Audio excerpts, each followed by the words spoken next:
மீண்டும் ஆரம்பிக்கும் விஜய் சங்கீதா பிரச்சனை. இணையதளத்திலும் சரி மக்கள் மத்தியிலும் சரி அதிகமாக இன்று மத்தியானத்திலிருந்து பேசப்பட்டு கொண்டு இருக்கு. இதை பற்றி ரொம்ப டீட்டெயிலாக தான் பேச போகிறோம். அதாவது விஜய் அவர்கள் மீது இருக்கும் ஒரே ஒரு கரும்புள்ளி என்ன அப்படின்னு பார்த்தீங்கன்னா சங்கீதா விஜய் அவர்களோட டிவர்ஸ் கேஸ். இந்த ஒரு கேஸ் எலெக்ஷனுக்கு ஒரு மிகப்பெரிய இம்பாக்ட் கிரியேட் பண்ணுற மாதிரி இருந்தது. அதாவது ஏப்ரல் 20ஆம் தேதி, ஏப்ரல் 24ஆம் தேதி எலெக்ஷன், 23ஆம் தேதி எலெக்ஷன். ஆனால் ஏப்ரல் 20ஆம் தேதி இதுக்கான ஹையரிங் இருந்தது. ஆனால் கடைசி நிமிஷத்தில் சங்கீதா அவர்கள் இல்லை, இந்த ஹையரிங் தள்ளி வைக்கலாம் அப்படின்னு சொல்லி தள்ளி வச்சிருக்காங்க. இப்போ இந்த ஹையரிங் கம்மிங், அதாவது நாளைக்கு நடக்க போகிறது. ஜூன் 15ஆம் தேதி இந்த ஹையரிங் செங்கல்பட்டு நீதிமன்றத்தில் நடக்க போகிறது. இந்த ஹையரிங்கில் சங்கீதா அவர்கள் நேரில் ஆஜராக வாய்ப்புகள் ரொம்ப ரொம்ப அதிகமாக இருக்குது அப்படின்னு சொல்லப்படுகிறது.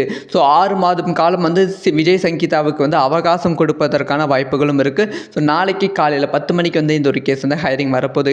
இதனால் சோஷியல் மீடியாலும் சரி இணையதளத்திலும் சரி இந்த ஒரு விஷயத்தை பற்றி தான் அதிகமாக பேசிகிட்டு இருக்காங்க.